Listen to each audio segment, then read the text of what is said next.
Hi everyone, welcome back to the channel. तो आज हम डिस्कस करेंगे इंट्रोडक्शन टू डिसेबिलिटी पेपर की यूनिट 3। इसके अंदर हमें टॉपिक्स दे रखे हैं और उनसे रिलेटेड हमें उनकी डेफिनेशन, उनके causes, preventive measures, types, educational implications and management across cognitive, developmental and medical conditions को स्टडी करना है। सो यहाँ पर आपको टू द पॉइंट एक्सप्लेनेशन मिलेगी टॉपिक्स की, डिसेबिलिटीज़ की, जो कि आपके सिलेबस में गिवन है। ये to the point syllabus oriented video रहेगी फॉर अ क्विक रिविजन। इसे आप 2 to 3 टाइम्स देखेंगे and you are done up with all the revision for this paper, this unit. So let us start. सबसे पहले पढ़ेंगे हम 3.1 जो कि गिवन है इंटेलेक्चुअल डिसेबिलिटी, जिसे हम कहते हैं आईडी। तो इसकी डेफिनेशन क्या है? ID is characterized by significant limitations both in intellectual functioning and in adaptive behavior, which covers many everyday social and practical skills. This disability originates before the age of 18. इसमें ये कह रखा है कि जो इंटेलेक्चुअल डिसेबिलिटी होती है, ये लिमिटेशन होती है एक तरीके की, किसके अंदर? हमारे इंटेलेक्चुअल फंक्शनिंग में, हमारे माइंड की फंक्शनिंग में और हमारे बिहेवियर के अंदर, जो कि हमें प्रिवेंट करती है हमारी डे टू डे कुछ स्किल्स, कुछ टास्क परफॉर्म करने में। और ये कैसे ओरिजिनेट होती है? जो इंटेलेक्चुअल डिसेबिलिटी है ये before 18 years of age originate हो जाती है।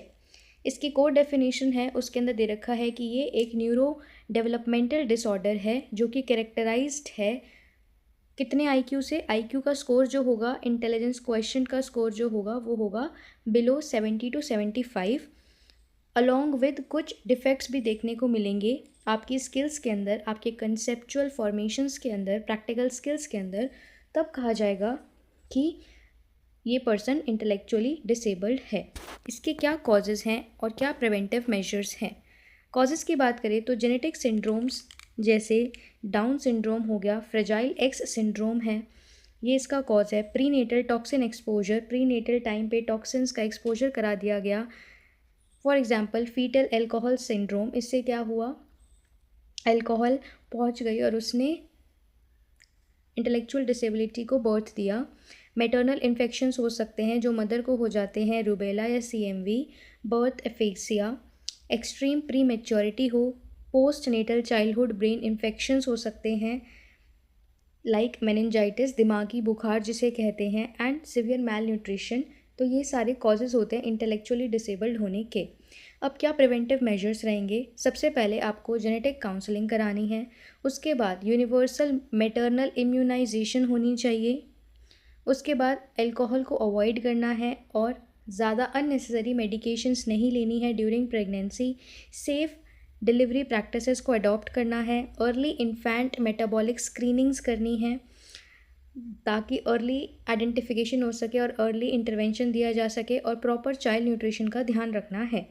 उसके बाद हम बात करेंगे टाइप्स ऑफ आईक्यू की, या हम कह सकते हैं टाइप्स ऑफ इंटेलेक्चुअली डिसेबल्ड की, ऑन द बेसिस ऑफ उनका क्या आईक्यू स्कोर है। IQ stand for intelligence क्वेश्चंट। सबसे पहले मैं आपको इसकी एक ट्रिक बताना चाहूँगी, that is you can remember it, MMSP। आपको पता है MSP क्या होता है? मिनिमम सपोर्ट प्राइस होता है, तो you can remember it, M, एक M एक्स्ट्रा, MMSP।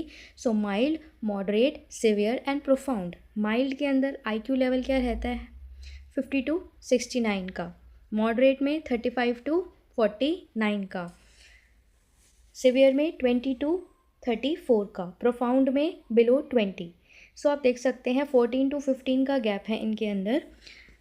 और ये कहाँ से स्टार्ट हो रहा है? 50 to 69 से स्टार्ट हो रहा है, 14 to 15 के गैप पे रिड्यूस होता जा रहा है और प्रोफाउंड के अंदर बिलो 20 आ जाएगा। सो जो माइल्ड इंटेलिजेंस क्वेश्चन होगा उसके अंदर क्या होगा? Capable of independent living with minimal support, achieves basic academic skill. अगर किसी का IQ 50 से 69 के बीच में है तो वो इंडिपेंडेंटली रह सकता है थोड़े बहुत सपोर्ट के साथ और बेसिक एकेडमिक स्किल्स को लर्न कर सकता है।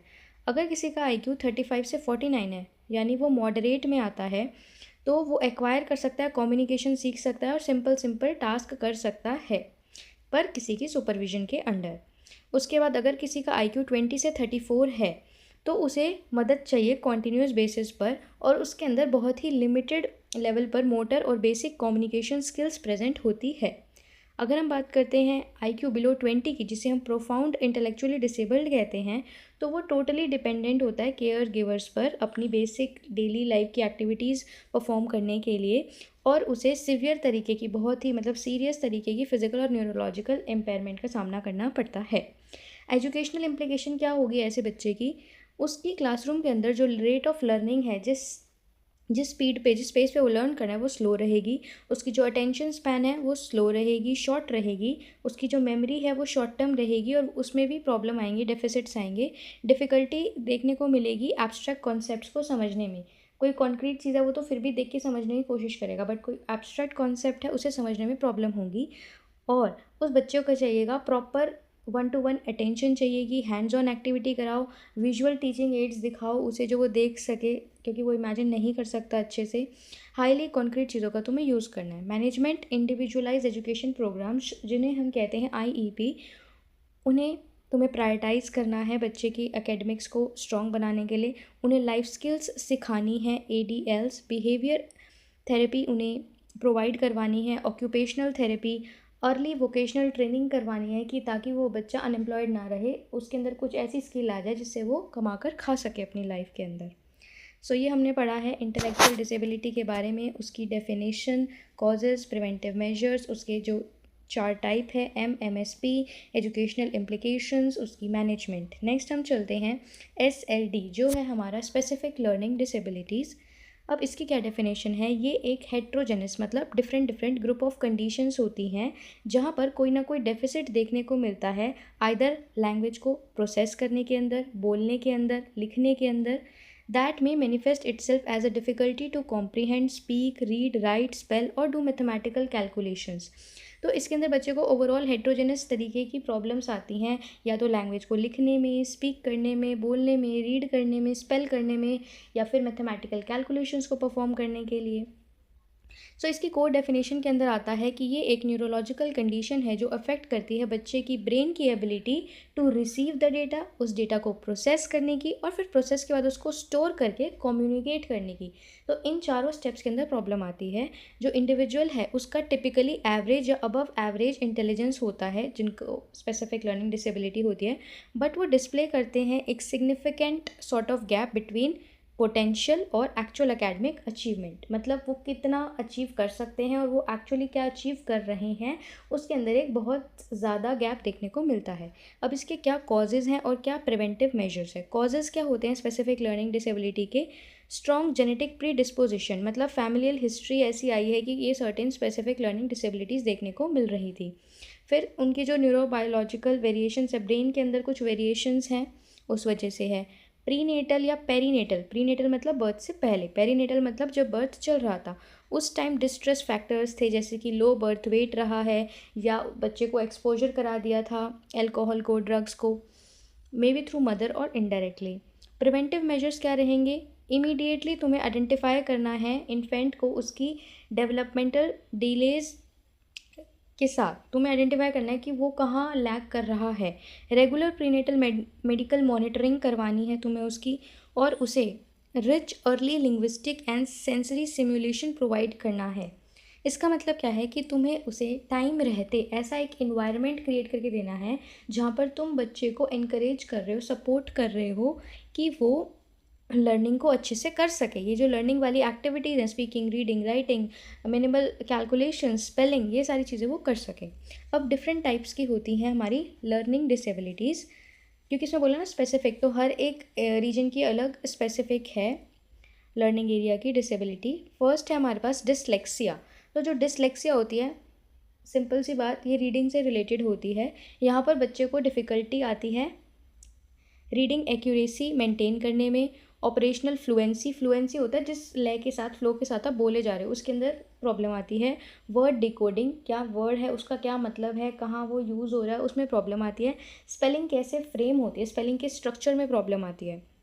नेक्स्ट आता है डिसग्राफिया।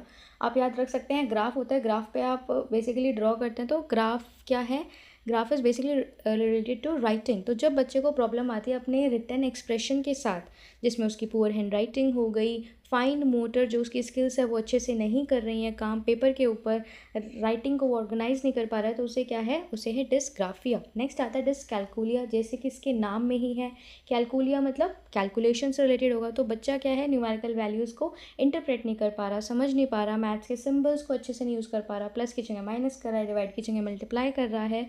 अगर उसे समझ भी आ गया क्या यूज़ करना है, पर जैसे उसे समझ आ गया कि उसे प्लस एडिशन का यूज़ करना है यहाँ पे, बट उसे एडिशन करनी नहीं आ रही है, सो दिस इज़ डिसकैलकुलिया। फिर आता है डिस्प्रैक्सिया। डिस्प्रैक्सिया से आप कह सकते हो प्रैक्स, फ्रैक्स, फट गया या फंस गया, ऐसे आप ध्यान रख सकते हो। तो इसके अंदर क्या है कि फंस गया, फंसेगा कैसे, जब कोऑर्डिनेशन नहीं हो पा रहा है। तो यहाँ पर क्या है, एक कोऑर्डिनेशन डिसऑर्डर है, ये डेवलपमेंटल कोऑर्डिनेशन डिसऑर्डर है, जो कि इम्पैक्ट करता है बच्चे की मोटर स्किल डेवलपमेंट को। कोऑर्डिनेशन, जैसे राइट कर रहा है बच्चा, लिख रहा है, तो उसमें भी कोऑर्डिनेशन चाहिए, बोर्ड से देख रहा है, कहीं से देख रहा है, बुक से देख रहा है और फिर लिख रहा है, तो कोऑर्डिनेशन चाहिए आइज़ का और हैंड्स का। फॉर एग्जांपल वो बैलेंस कर रहा है, तो उसको अपनी पूरी बॉडी को बैलेंस करना है, चलते हुए फीट को बैलेंस करना है, हैंड्स को बैलेंस करना है, तो दिस इज़ डिस्प्रैक्सिया। उसके बाद इसकी एम्प्लीकेशंस क्या होती है एजुकेशनल। जिन बच्चों को लर्निंग डिसेबिलिटीज़ होती हैं वो हाईली फ्रस्ट्रेटेड होते हैं, क्योंकि वो छोटे छोटे टास्क नहीं कर पाते, अंडर अचीवमेंट सा उनको फील होता है, डिस्पाइट उनके अंदर बहुत ज़्यादा इंटेलिजेंस है, बट क्योंकि एक एरिया में वो नहीं अच्छे से परफॉर्म कर पा रहे, तो उनके अंदर अंडर अचीवमेंट वाला फैक्टर आ जाता है। उनकी जो सेल्फ एस्टीम है खुद को लेके एकेडमिक से रिलेटेड वो कम हो जाती है। And severe difficulty following multi step written और ओरल गाइडलाइंस। अगर उन्हें हम कुछ ओरली बता दें कि ऐसे ऐसे करना है, उसके बाद आपको ये स्टेप फॉलो करने हैं, तो वो उन स्टेप्स को अच्छे से फॉलो नहीं कर पाते। उन्हें एक एक आपको स्टेप बताना है और वेट करना है कि वो उसको परफॉर्म करें। वो माइंड में इतना स्टोर नहीं कर सकते, जैसे कि मैंने आपको स्टार्टिंग में बताया। उसके बाद इनको कैसे आपको मैनेज करना है, आपको मल्टी सेंसरी टीचिंग अप्रोचेस का यूज़ करना है, मल्टीपल टीचिंग अप्रोचेस का यूज़। ये पॉइंट आप हर एक डिसेबिलिटी के ट्रीटमेंट में लिख सकते हैं, जिसे हम याद रख सकते हैं वक्त से। VAKT, विजुअल टीचिंग अप्रोच होनी चाहिए, ऑडिटरी होनी चाहिए, काइनेस्थेटिक जिसके अंदर बच्चा कुछ कर रहा है, लर्निंग बाय डूइंग, टेक्टाइल होनी चाहिए जिसे बच्चा टच करके फील करके सीख सके, क्लासरूम एकोमोडेशंस होनी चाहिए। क्लासरूम एकोमोडेशंस में आप क्या कर सकते हो, उन बच्चों को थोड़ा एक्स्ट्रा टाइम प्रोवाइड कर सकते हो, कैलकुलेटर्स का यूज़ अलाउ कर सकते हो एक लिमिटेड एक्सटेंट तक। उसके बाद आप टेक्स्ट टू स्पीच टूल्स का यूज़ कर सकते हो, ओरल एग्जामिनेशंस ले सकते हो। किसी बच्चे को लिखने में प्रॉब्लम है, डिसग्राफिया है, तो ज़रूरी नहीं आप उस बच्चे को फोर्स कर रहे हो कि I assess you only when you will write this ऐसे। आप उससे उस टॉपिक पे कोई क्वेश्चन आंसर कर लो, और या फिर उससे उस टॉपिक के बारे में 2 वर्ड्स बोलने को बोल दो। सो ये क्या है, ऑल्टरनेटिव एकोमोडेशंस हैं जो आप कर सकते हो। रेमीडियल ट्यूटोरिंग कर सकते हो आप उनकी, कॉन्टीन्यूस साइकोलॉजिकल सपोर्ट प्रोवाइड कर सकते हो। आप देख सकते हो कि बच्चे की साइकोलॉजी उस टाइम किस तरीके से वर्क कर रही है, और आप उसी तरीके से उसको मेंटली सपोर्ट भी कर सकते हो। तो this was about the specific learning disabilities. अब हमारे पास नेक्स्ट आता है ASD। ये बहुत ही वाइड डिसेबिलिटी होती है, इसके अंदर मल्टीपल चीज़ें होती हैं। इसे हम बोलते हैं ऑटिज्म स्पेक्ट्रम डिसऑर्डर। तो स्पेक्ट्रम का खुद का ही मतलब होता है कि इसके अंदर बहुत सारी चीज़ें आती हैं, बहुत सारे फैक्टर्स आते हैं, तो ये एक अम्ब्रेला डिसेबिलिटी है। डेफिनेशन देखते हैं, a complex neuro developmental condition है जिसके अंदर क्वालिटेटिव इम्पेयरमेंट्स देखने को मिलती है। सोशल इंटरेक्शन के टाइम बच्चा अच्छे से दूसरों से इंटरेक्ट नहीं कर पाता, कम्युनिकेशन में दिक्कत आती है, अपने आइडियाज़ को कम्युनिकेट नहीं कर पाता, दूसरों के नहीं समझ पाता। And the presence of restrictive repetitive patterns of behaviour. और बच्चा इसके अंदर क्या शो करता है, repetitive patterns of behaviour show करता है। फॉर एग्जाम्पल, बच्चे को कोई एक टी शर्ट पैंट पसंद आ गई, तो कहता है मम्मी मुझे रोज़ यही पहनना है। कोई पेंसिल पसंद आ गई, मुझे इसी पेंसिल से काम करना है, अगर ये पेंसिल नहीं होगी तो मैं काम नहीं करूँगा। सो ऐसे रिपीटेटिव पैटर्न्स ऑफ बिहेवियर बच्चा शो करे जब प्रोलॉन्ग्ड पीरियड ऑफ टाइम, तो आप कह सकते हो उसे ऑटिज्म स्पेक्ट्रम डिसऑर्डर है। अब इसके क्या कॉजेज़ होते हैं और क्या प्रिवेंशन मेजर्स हैं। तो कॉजेज़ हैं कि कॉम्बिनेशन ऑफ जेनेटिक वर्नेबिलिटीज़, कि जब इनहेरिटेड जीन्स जो थे उसके अंदर कुछ डिफेक्ट आ गया, कुछ जब क्रोमोसोम्स फॉर्म हो रहे थे उसके अंदर कुछ म्यूटेशंस हो गई, कुछ इश्यूज आ गए। एंड इन्वायरमेंटल इन्फ्लुएंसेस हो सकते हैं बच्चे के अर्ली ब्रेन डेवलपमेंट पे, जैसे advanced pre parental age, prenatal exposure to specific medications, prenatal exposure to ज़्यादा मेडिकेशंस को एक्सपोजर हो गया।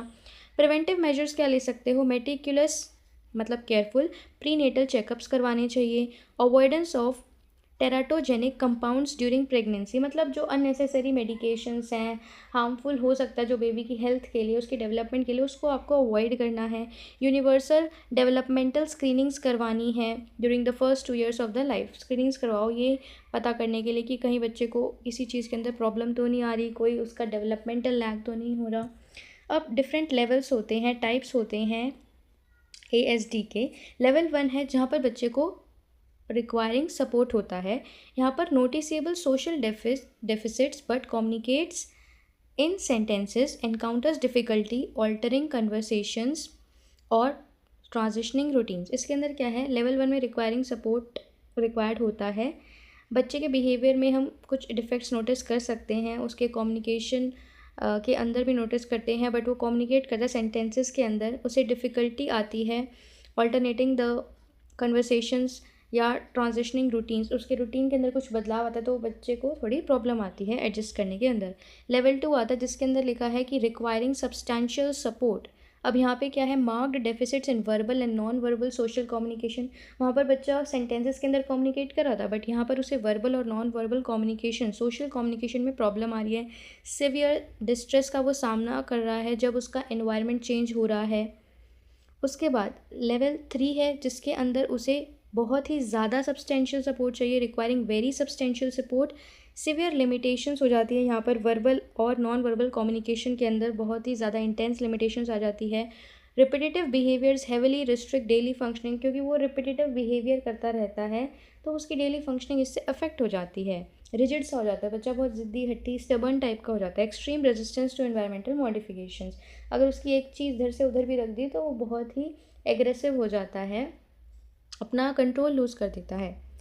तो ये थे 3 levels, requiring support, substantial support and very substantial support. Educational implications क्या होंगे ऐसे बच्चे की क्लासरूम के अंदर?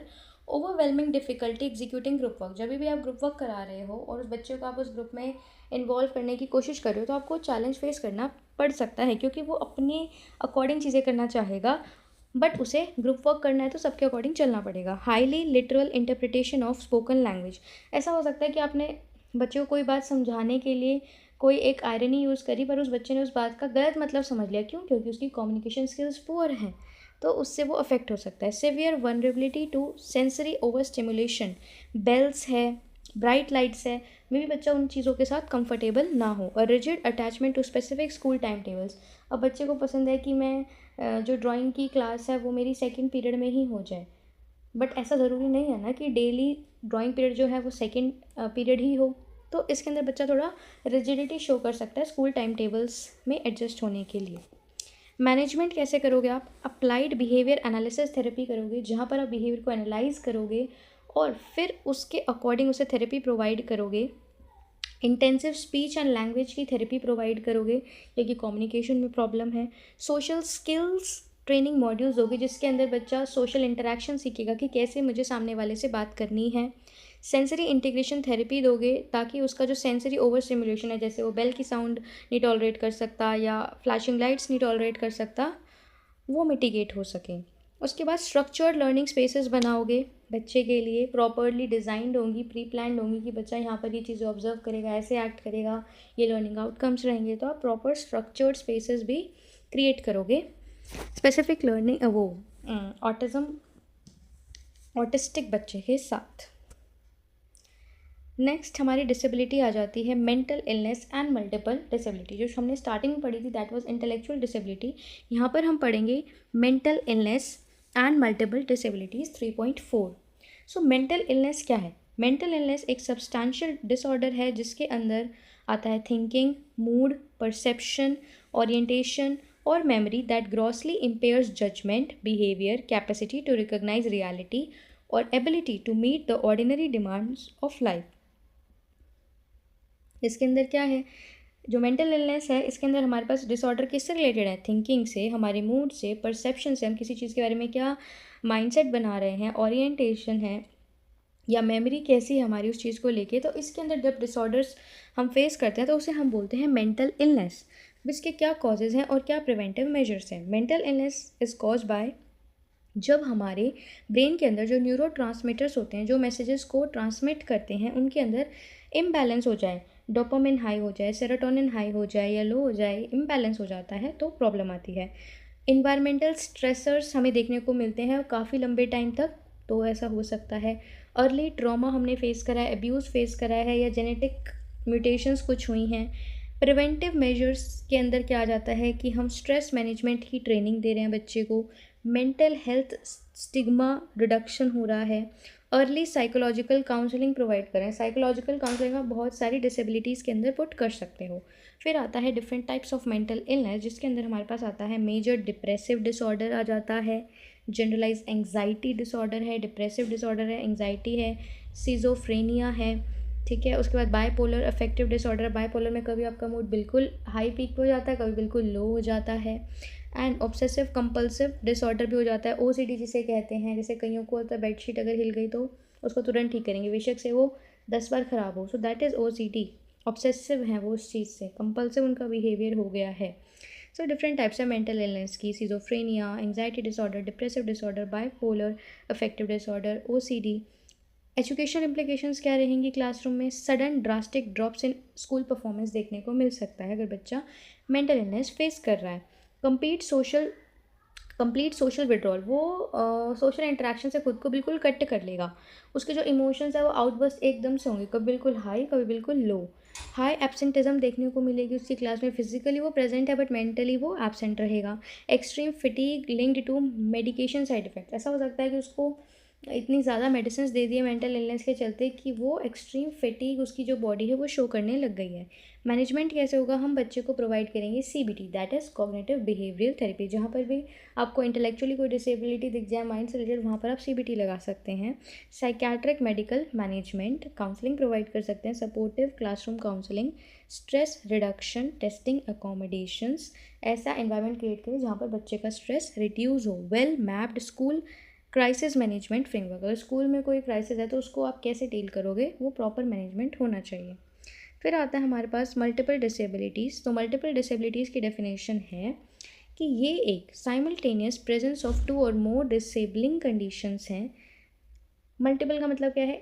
एक से ज़्यादा डिसेबिलिटीज़ हैं एक ही टाइम पे, उसे बोलते हैं multiple disabilities. For example intellectual disability के साथ साथ ब्लाइंडनेस हो गई है, ठीक है, जिससे जो भी पर्सन है उसका जो बिहेवियर है वो काफ़ी कॉम्प्लेक्स हो जाता है, उसकी रिक्वायरमेंट्स एंड नीड्स भी काफ़ी कॉम्प्लेक्स हो जाती हैं। कॉजेज़ और प्रिवेंशन देखते हैं।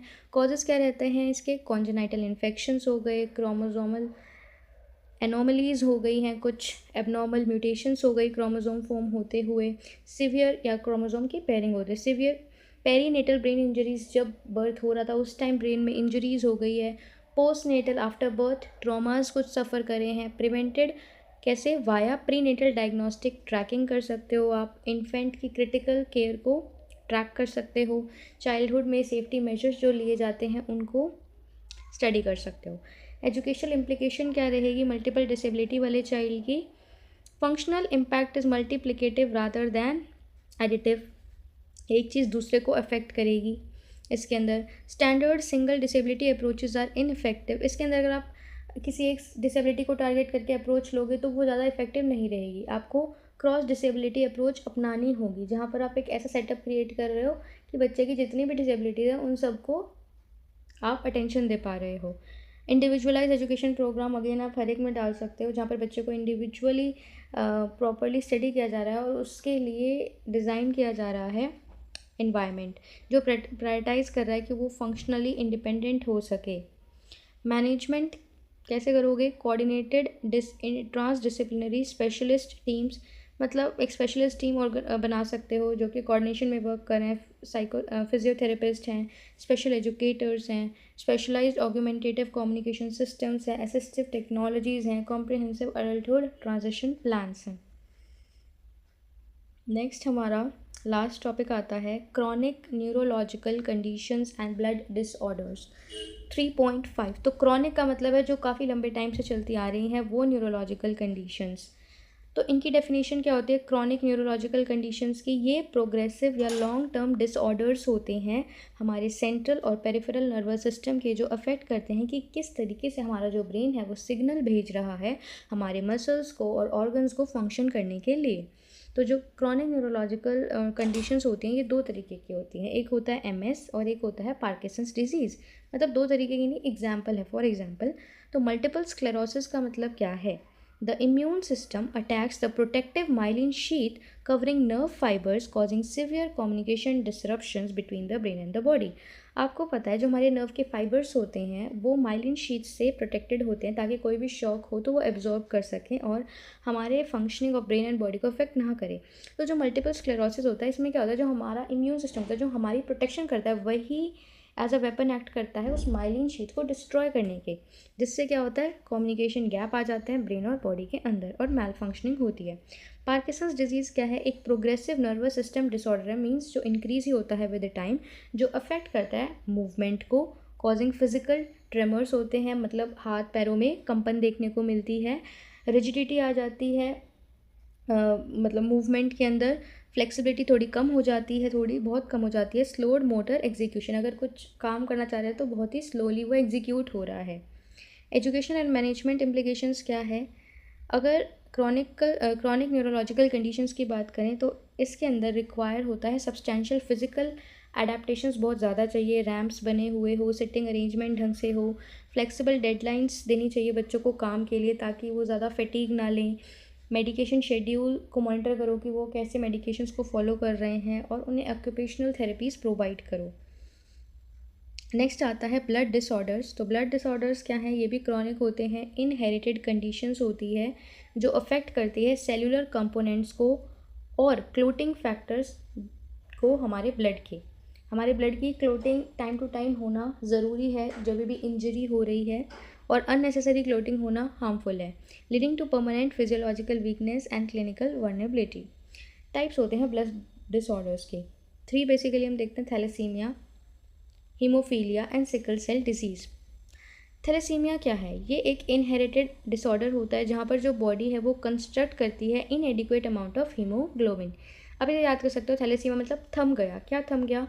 ब्लड के अंदर हीमोग्लोबिन की क्वांटिटी बनना थम गया, रुक गया, इनएडिक्वेट बन रहा है, जिससे क्या हो रहा है, हमें एनीमिया, क्रॉनिक एनीमिया हो रहा है लंबे समय तक, जब हमारी बॉडी के अंदर आयरन की कमी हो जाती है, जिससे हमें क्या करवाना पड़ जाता है, लाइफ लॉन्ग ब्लड ट्रांसफ्यूजन करवाना पड़ता है। जो हीमोग्लोबिन है वो हमारी बॉडी के अंदर आयरन बनाता है, और जब हीमोग्लोबिन ही कम बनता है थैलेसीमिया के चलते, तो हमारी बॉडी के अंदर आयरन की कमी होती है और उस आयरन की कमी को क्या बोलते हैं, एनीमिया, और जिसके चलते हमें ब्लड ट्रांसफ्यूजन करवाना पड़ता है। फिर आता है हीमोफीलिया। ये एक अगेन जेनेटिक डिसऑर्डर है जहाँ पर जो ब्लड है वो लैक करता है vital clotting protein, causing prolonged internal और external bleeding after minor injuries. Haemophilia का मतलब क्या है? हीमोफीलिया का मतलब है कि हमारा जो ब्लड है वो फेल हो गया, फीलिया फेल हो गया। किस में फेल हो गया? क्लोटिंग प्रोटीन को बनाने के लिए। क्लोटिंग ज़रूरी है क्योंकि अगर क्लोटिंग प्रोटीन नहीं होगा हमारे ब्लड के अंदर तो अगर माइनर कोई स्क्रैच इंजरी लग जाती है, ब्रूज लग जाता है हमारी बॉडी के ऊपर कहीं भी, तो ब्लीडिंग होती रहेगी, ब्लीडिंग रुकेगी ही नहीं क्योंकि क्लोटिंग प्रोटीन ही नहीं है।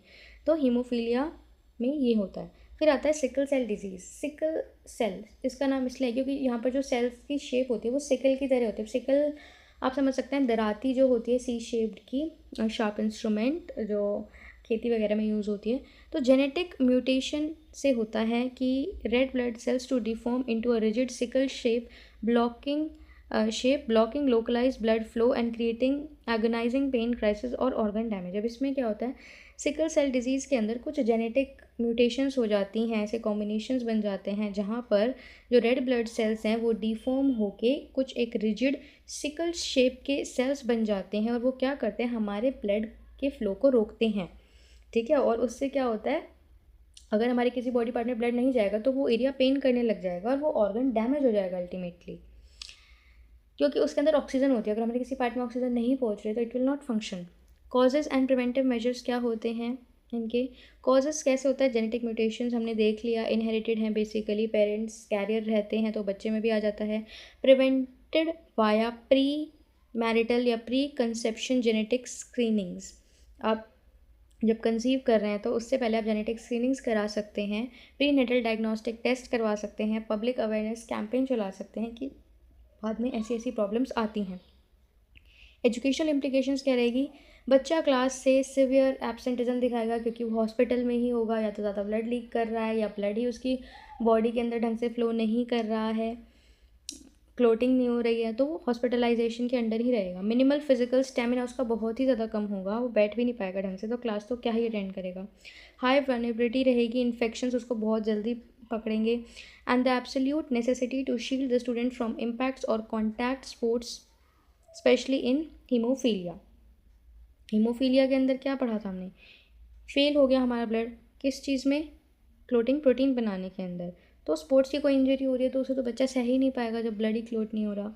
मैनेजमेंट क्या है, शेड्यूल्ड मेडिकल ट्रैकिंग होनी चाहिए, ट्रांसफ्यूजन, आयरन का कितना इनटेक है, कितनी बॉडी में रिक्वायरमेंट है, फैक्टर रिप्लेसमेंट, स्कूल इमरजेंसी की मेडिकल, स्कूल में इमरजेंसी मेडिकल किट्स हमेशा रेडी रहनी चाहिए। अनहिंडर्ड हाइड्रेशन एक्सेस, अनहिंडर्ड का मतलब है कि कोई रुकावट नहीं होनी चाहिए हाइड्रेशन में, बच्चा मतलब हाइड्रेटेड रहे, कुछ ना कुछ लिक्विड फ्लूइड उसकी बॉडी में होना चाहिए। कम्प्लीटली मॉडिफाइड फिजिकल एजुकेशन के जो प्लान्स हैं वो मॉडिफाइड होने चाहिए इस तरीके से कि कोई कैजुअलिटी भी होती है तो उसे भी हैंडल किया जा सके।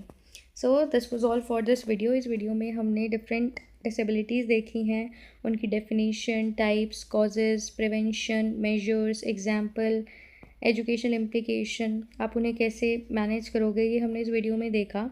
तो यहाँ पर आपकी यूनिट 3 इस पेपर की पूरी तरीके से कंप्लीट होती है। अगर आपको कोई डाउट है तो आप कमेंट करके बता सकते हैं। वीडियो अच्छी लगी हो तो लाइक कर देना और आगे आने वाली वीडियोज़ के लिए सब्सक्राइब कर देना। See you soon in the next video. Till then take care, bye bye.